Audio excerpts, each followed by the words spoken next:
Hello everybody and welcome back to my channel, and if you're new around here, hello, welcome, my name is Charlotte. You might notice something different. I got a ring light, which is awesome, I'm so happy, but please bear with me for a few videos while I kind of just work out what the best brightness is and what works best, because obviously I can do none or I can do really bright. I'm going to film a couple of videos now with it just because I feel like bulk filming at the moment is the best thing for me. Today I'm going to be doing my November wrap up, and I am filming this on the 30th of November, so technically there could be more stuff I want to talk about when the month is over, but I'm just going to film it now just because I don't know when else I'm going to film it. Without further ado, I'm just going to go through all the books I've read, all the books I've hauled, all the TV shows I've watched and all the films I've watched in the month of November. So the first book that I read in the month of November was Bookish and the Beast by Ashley Poston. This is the third book in the Once Upon a Con series. I just love those books so much because at the end of the day they are just classic geeky nerdy romance books, and I love that. As I said, this is the third one, and this is a retelling of Beauty and the Beast. The first one is a retelling of Cinderella, and the second one is a retelling of The Princess and the Frog. I was gonna say The Princess and the Frog. It's not The Princess and the Frog, it's A Prince and the Pauper. Princess and the Pauper. It's the one that the Sprouse twins also did like a film on. You know the one. So this follows our main character Rosie. She's in her last year of high school and she has this one guy who's just obsessed with wanting to take her to homecoming, and then one day after she's just got fired from her job, she's just driving and she sees this dog run out in front of her car, so she's like, oh my god, stops the car, and she goes and investigates and see what this dog is, and she stumbles upon this house and stumbles into this library, which is really beautiful, like amazing collection. It's got the Starfield books, and if you don't know what the Starfield books are, Starfield is the TV show film fandom that this series mainly focuses on, and she finds out she stumbled into the house at one of the stars of the film, and he has a bit of a rocky past. He's not the greatest person, he's a bit up himself. Because she damages really one of the rare editions of the books, she then has to go and work in the library or in the house, kind of redoing the library and making it look really nice, which sounds like the best job ever. And it's about their relationship, and that's pretty much it. At the end of the day, this book is just a fluffy YA contemporary romance, and it's brilliant, and I loved it so much. I gave it a 4.5 out of 5 stars, and I gave it a 4 on Goodreads. I don't think it's as good as the first two books, which I loved and gave 5 stars, but it was still really good. It hasn't got much of a plot and much substance, but at the end of the day it is just a romance, a fluffy YA romance with loads of nerd fandom culture, and it was great. Just like the other two books, it does have one thing that it kind of always comments on, like a social commentary that it does throughout the book. The Princess and the Fangirl did comment on how women are treated within fandoms and also just within film, and it was kind of a reference to how some of the female characters are treated in like Star Wars and stuff like that.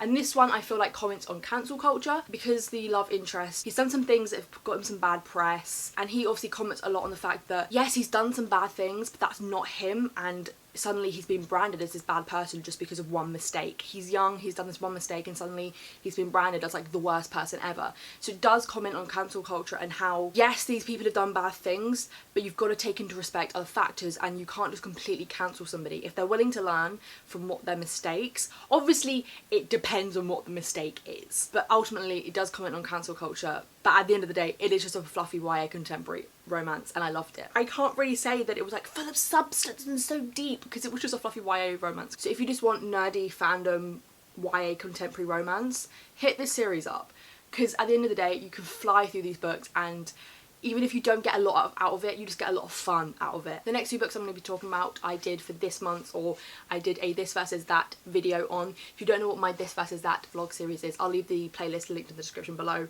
so you can check out. But the theme for this month was A to Z kind of title TBR. So basically I just went to my Goodreads TBR, saw what was like the top of the alphabetical title thing, and then looked at the bottom and took those two books. I didn't compare them because, as I said in my video, the title of the book doesn't determine if the book's gonna be good or not. It was just more about having a bit of fun and getting some books off my Goodreads TBR. So the first book I read was 10 Blind Dates by Ashley Elston. This follows our main character Sophie, and she's just recently broken up with her boyfriend, and it wasn't the best breakup. She's very, very heartbroken, and it's set around Christmas, and her parents have gone to visit her sister Margot, who is very pregnant, and Sophie is staying at home or near home with her grandparents and her massive extended family, and it's going to start spending Christmas with them. But as she's feeling quite heartbroken about the breakup with her boyfriend, her grandma, her nonna, decides to set her up on 10 blind dates. It's not that her grandma's picking 10 specific dates, she's getting one member of the family to pick a blind date. So every night she goes on a blind date, and it's not necessarily about her trying to find a new boyfriend or falling in love or anything like that. It's just about her distracting yourselves and having a bit of fun. I gave this book a 4.5 out of 5 stars. I think I did give it a 4 out of 5 stars. I can't remember, was it a 4? I think it was definitely a 4 on Goodreads. And again, I just had a lot of fun. It was another cute YA romance contemporary, but less heavy on the romance, I feel. And I go deeper into my thoughts on both these books in my This versus That video. I just had a lot of fun with this book, and I just loved seeing all the dates, comparing all the dates myself. There were some that were really cute and actually could have been like potential, you know, she could go on another date with them. Some of them were just so awkward and I wanted to cry. I did predict kind of who she was going to pick, or not that she's ultimately going to pick somebody, but I did guess who her eyes were set upon, if you know what I mean, who at the end of the book she's going, yeah, I might see what happens with this person. And one thing that did bug me throughout the whole of this book was how her family didn't really bother to see if she was okay with doing this. They just assumed that she was fine with going on all these dates, and that her cousins posting loads of stuff on social media without her permission was completely fine. It just kind of annoyed me because, as I said in my video, if I was put in that position, if that was me, I would hate that. I would be like, no, you're not doing that. So it kind of bugged me in that sense, but at the end of the day, it was still a cute YA romance contemporary. I have just had a spurt of reading YA contemporaries and I've loved it, because it's just been so refreshing. And so the other book that I read for the This versus That series was Yes, No, Maybe So by Becky Albertalli and Ayesha Saeed. This follows our two main characters, Jamie and Maya. Jamie is currently working behind the scenes on this political campaign who his cousin is linked to. So he's doing that all behind the scenes, and this takes place over summer, I think between their junior and senior year at high school, and also follows our main character Maya, and her parents are currently in the middle of separating, divorcing. Her friends are not really around, so she's kind of just stuck. She doesn't really know what she's doing with her summer, and it's also currently Ramadan. And so when she meets Jamie at this kind of political event thing, her parents, who knew each other when they were kids, and Maya and Jamie did know each other when they were very young. Maya's mum says to her, how about you go help with this campaign and go canvassing, and her and Jamie end up going canvassing for this political campaign. And it's obviously about their relationship growing and developing from when they were kids, but also focuses on a lot of politics and how race and religion falls into that. So I will say trigger warnings for Islamophobia, racism, xenophobia, anti-Semitism, because Jamie is Jewish and Maya is Muslim. Obviously when it comes to politics, there's always going to be people and there's always going to be things that crop up for them that is not good. I did enjoy that aspect of the book and how it's like social commentary on politics and religion and race. I also did enjoy the developing relationship between Maya and Jamie, and how also religion and race played into that. I gave this one a 3.75 out of 5 stars.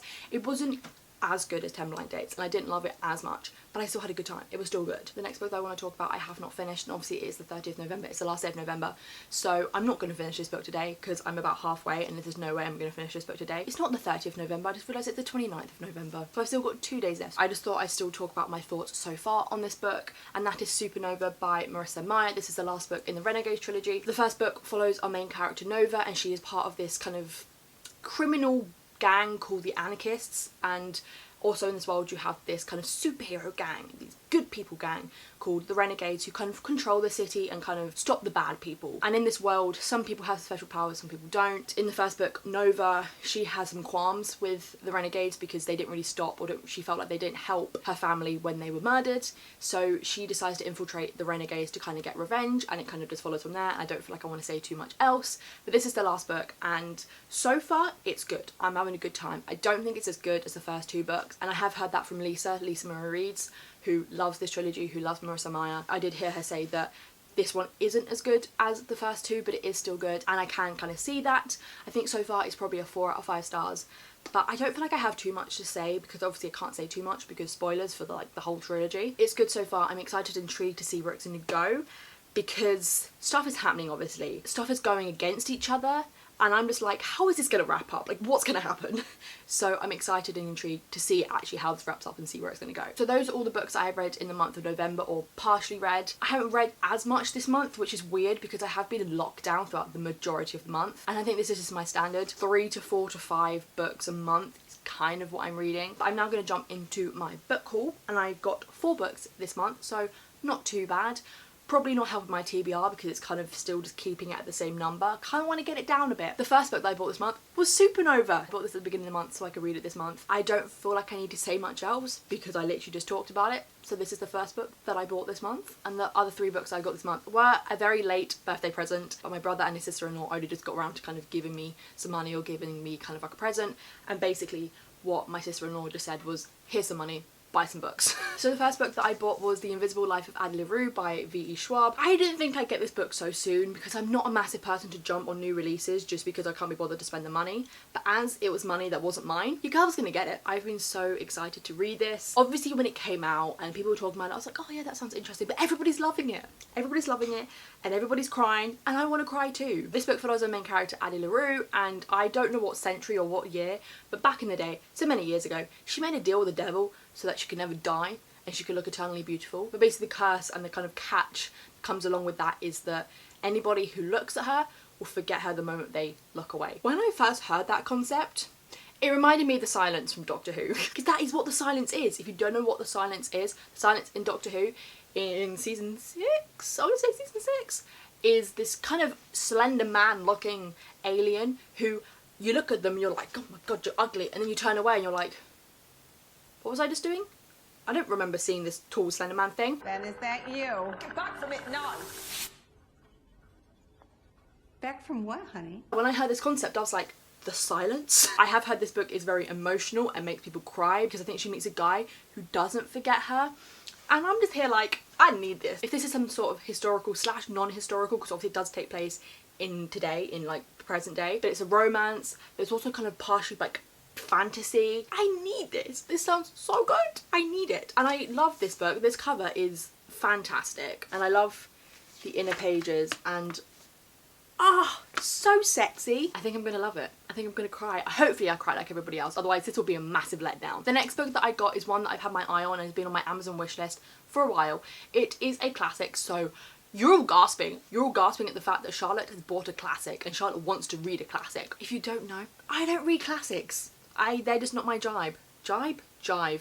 I think I was meant to say both jive and vibe and it came out with jibe. I don't usually read classics because the writing style is just not for me, but this one I wanted to read because basically everybody has read it and says that it's really good. Obviously I know that because I've watched the film. That's another thing. It's another reason why I want to read it. But said that it is quite hard to not like this book or to not get into this book. I saw the film when it came out at the end of last year and was amazing. I just love it and it's got a great cast. This is Little Women. Ever since the film came out I've just been wanting to read this for a while because the film was fantastic. But this edition, as you can see, it's got Saoirse Ronan in all her glory on the front and it's got her on the back. This is obviously removable. It just looks older but it's obviously new and it's just, oh, it's so sexy.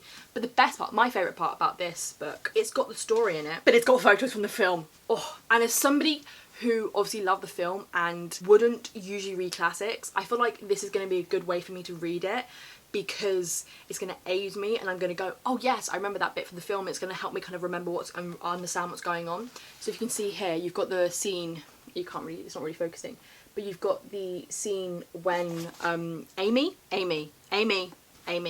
is falling into the thing and you've got Saoirse and Timmy trying to save her. I'm so excited to read this just so I can like reading it like, oh, March sisters, oh, cute, cute, cute, and then be like, boom, Timothy Chalamet. I'm so glad I have this and it's just so beautiful. I love it. And it's just, it looks older, you know, if you put it on without that little dust jacket, if you just put this on a shelf, you'd be like, oh, that's a nice, cute old book, or not. It's nice and hard, it's nice and new. I'm very excited to read this at some point. And the final book that I got this month was The Poet X by Elizabeth Acevedo. I've been meaning to read her books for forever and I'm probably the last person to pick up even one of her books. But everybody and their mother raves about these books and I was very hesitant to pick up this one and Clap When You Land because they are written in verse. And I have read a book in verse before and didn't really vibe with it.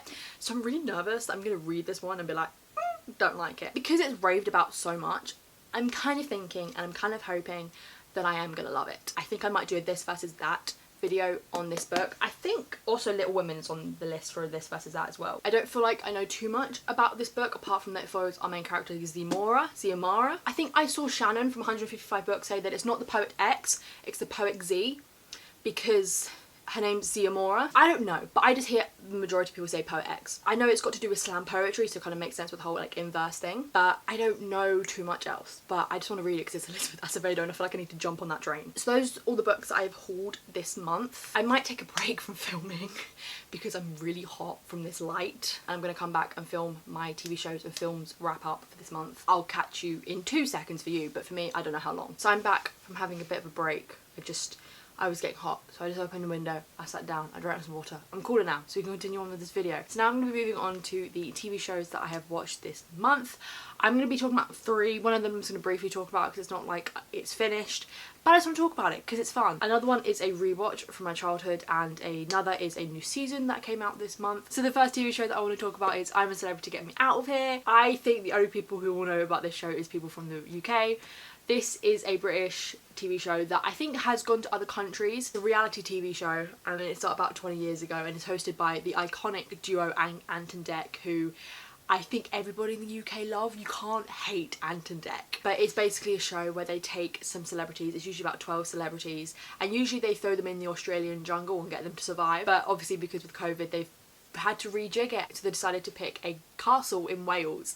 And I think a majority of people have gone into this series being like, is it going to be as good as the normal one? Because this TV show is legendary within the UK, and it's something you always look forward to. If you watch it, you always look forward to it at the end of the year in November. And I think a lot of people were like, is it going to be as good? And I have heard some people say that it's not, but I am enjoying it so much. And I think a lot of people are. At the end of the day, I think we've now noticed that it's not the location that matters, it's still the celebrities and what they put the celebrities through, but it's just so much fun and it's so great. And also I think one of the greatest things is having these celebrities who've probably never met before and from all different walks of life, and just seeing the conversations that happen when they're not doing anything and they're just sitting around the campfire. And I just love watching these celebrities chat crap, but then also get bugs and insects and gunk thrown on them while they've got to collect stars for meals. It's just so much fun. I'm just excited to see who's going to win. I'm hoping it's G. I either want it to be G, Jordan, I'm not sure who else, but G and Jordan are like my top 2. The next show that I'm going to talk about is obviously the childhood rewatch that I've been rewatching, and that is Hannah Montana. Obviously when Disney Plus came out in March in the UK, I got it, I pre-ordered it, so I got it for a bit cheaper, but I knew I was going to watch a lot on it, so I thought I'd get it. When it first came out, I did start rewatching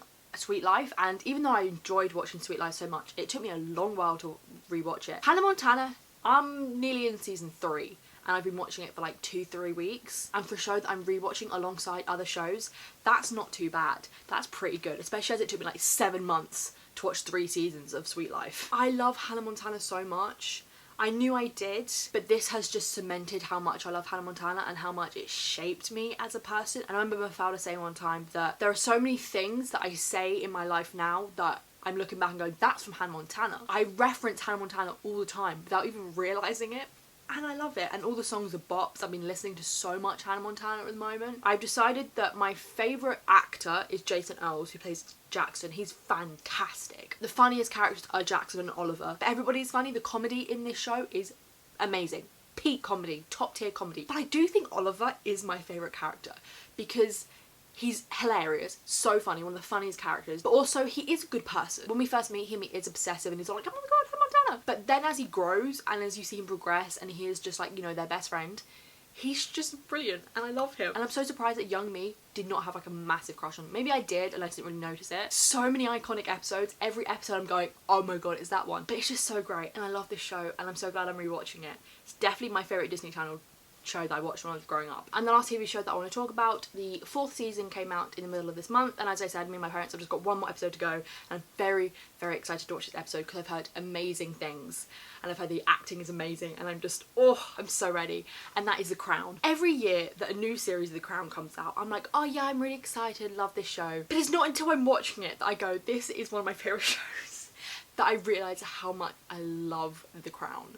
I know it's very popular to say that you love The Crown, but I love The Crown. I feel like every season I'm like, this is my favourite season, but I say that every season, so I don't actually know which is my favourite season. This season is amazing. I love it. This season goes from the late 70s to I think the early 90s, kind of late 80s, and it centres obviously around the Queen, but it centres on her relationship with Margaret Thatcher, who is played by Gillian Anderson, and she's fantastic. But it also does heavily focus on Prince Charles and Lady Diana. When I was watching the first 3 seasons, I was always like, oh, they're telling the real story. Obviously I knew that it was dramatised and all that, I'm not that naive. Now that I'm watching this season and I'm watching interviews with the cast and stuff like that, I have come to realise more that this is just a fictionalised retelling almost, because they're not telling the true story, because they don't know really what happened behind closed doors. We don't know every word that the Queen said every single moment of every single day. And also they're going to have to dramatise it and make it more like, oh my god, and dramatic and whatever, for the purpose of the audience. And the actors themselves and everybody working on this show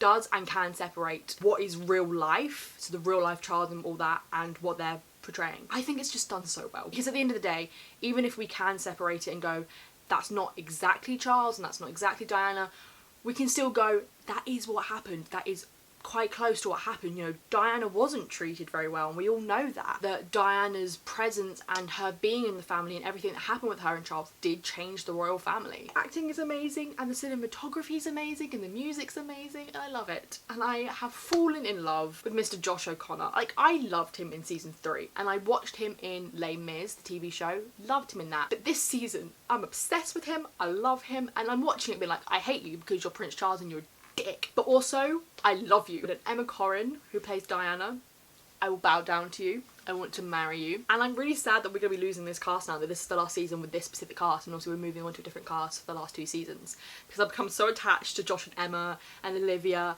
and Erin, and Helena, and Tobias, and the list could go on. I've become attached to all of them. I'm really sad to say goodbye to them, but I feel like I was like that at the end of season 2. Like, I wasn't ready to say goodbye to Claire and Matt, but I just love the season, and I love Josh O'Connor. I'm obsessed with him. So those are all the TV shows that I want to talk about in this video. I will now be moving on to films. I've got 4 films to talk about. The first film that I want to talk about, I watched on Disney Plus, and it's a Disney Channel original movie, but it's one that I never watched. And I think because it came out while I was in that like transition phase between like kind of watching Disney Channel but kind of like growing out of it, I saw it and was like, oh, it's just trying to be another High School Musical, Camp Rock. As I've got older and like I'm on Twitter, everybody loves this film and I'm obsessed with it, and I'm thinking, what did I miss out on? And my best friend loves it and has always wanted me to watch it, so I finally watched it, and that's Lemonade Mouth. I know, you're probably all like, Charlotte, I can't believe you've never seen Lemonade Mouth, but I have now. I gave this a 6.5 out of 10. I was hoping I'd give it more, but at the end of the day, we all know it's not going to be like Oscar worthy because it's a Disney Channel original movie. I watched this quite early in the month, so I'm going to try and rack my brain for my thoughts. Which is very cliche, but I kind of knew that, and so it didn't really affect the story too much. The songs are bops, which I was hoping for because a lot of people say that they are. I think some of the jokes and kind of the circumstances were kind of so funny, like how they became Lemonade Mouth and how they named themselves Lemonade Mouth, and how every time someone started like tapping on their leg they came up with this amazing song. I think my favourite thing of that whole film, they're going into this competition because they're this band and they're together and they're family now and they want to win this competition. The drummer broke his fingers. Was it the drummer? The long haired one, the one that looks like Rich from Skins. The other guy, the pianist, yeah, he got a black eye because he dropped a framed painting on his eye. One had no voice, Bridget Mendler, because she was shouting at Black Eyed Guy because she loved him, something like that. And the other girl that's not Haley Cuoco, she got coronavirus or mono or something because she was hacking and coughing everywhere. And they're expecting to win this competition when the drummers can't use his fingers. The pianist can't see because he's got a black eye. The singer has no voice, and then the guitarist is like hacking and spewing everywhere. You're expecting to win this competition? But it's fine because everybody stands up at the end and sings their song, and that's how they win, or that's how they become famous or something. That's I think the one thing that I was just like, okay, you've played into many cliches here, congratulations. But I did enjoy it, and I feel like it is one I can go back and rewatch and listen to the songs. But it's not the best. Maybe it would have been the best if I watched it as a kid. Blame Pa Charlotte for that. So the next 2 films that I watched are 2020 releases and are actually part of this collection of short films.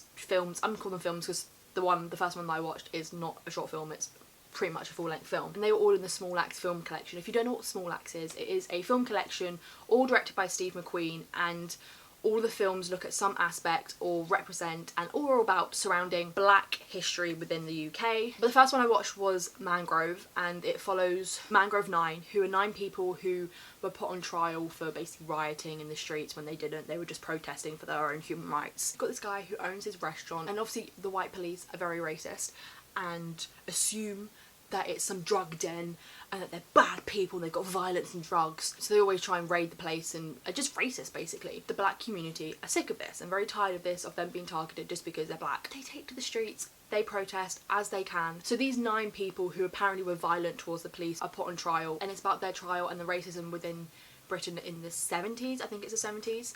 And obviously this is based on a true story. The whole Small Axe collection has got some really great actors in it. The first film, Mangrove, has got Letitia Wright in it, Sean Parks. I gave this an 8.5 out of 10 stars, and I just thought it was done so well. Even though it was longer, it was over 2 hours, it kind of went by quite quickly and it was paced very well. These people are just living their life, creating a business, running a restaurant, but apparently they're criminals. just because of the colour of their skin, just because they're black. I definitely recommend obviously this whole series. I'm watching them as they kind of come out on BBC One. Coming out weekly on Sundays on BBC One and will be on BBC iPlayer. And I think they're on Amazon as well, but I think are being shown on HBO in US. Give Small Axe a go.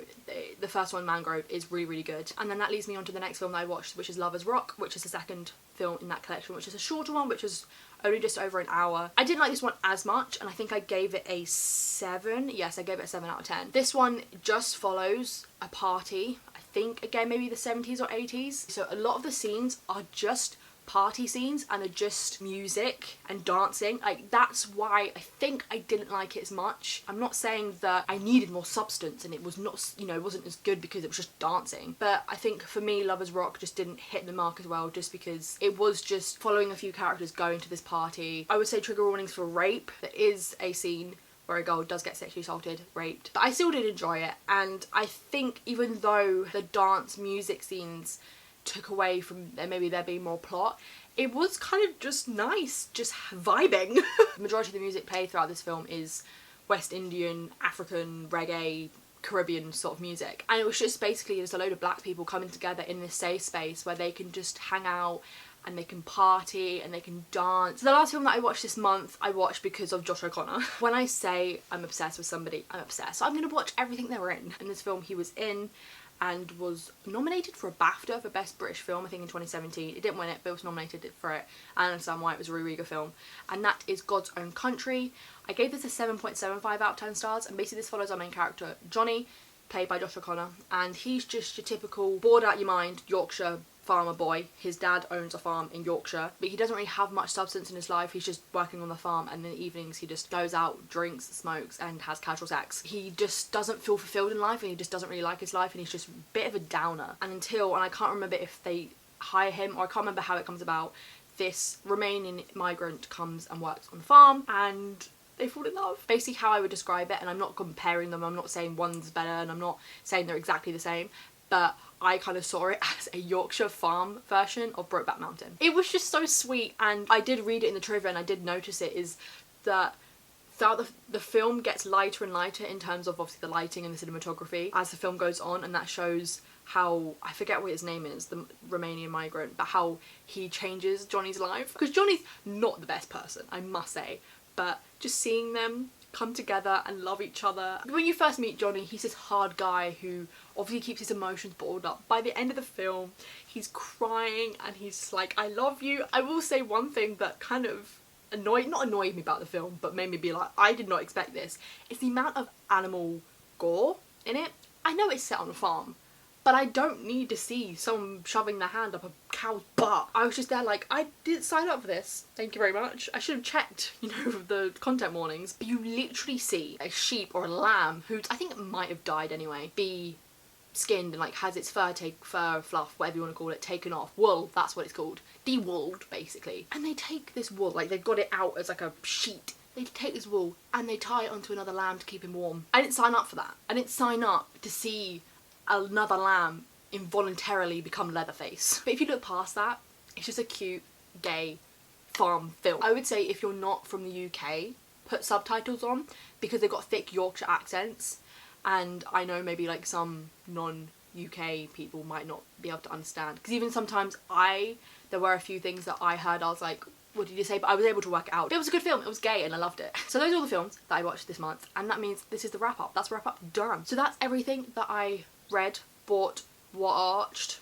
The films and TV shows are both watching things, so they combine together. Even though I didn't read as much as I could have, because obviously I was in lockdown and I wasn't working. Oh well, I watched quite a bit more than I usually do, so that's good. So I hope you all enjoyed this video. Let me know in the comments below what you have read, maybe all the books you've hauled and all the stuff you've watched in the month of November. Let me know. Let's maybe discuss some of the stuff, and also if you've watched / read / bought some of the stuff that I have, let me know. This video is quite long and I'm gonna have to edit it, but I've been rambling enough, so I will leave this here. If you're new around here, do not forget to subscribe. All my social media links are linked in the description below. Like the video, turn my notification bell on so you know when I'm next gonna post. I will see you all in my next video.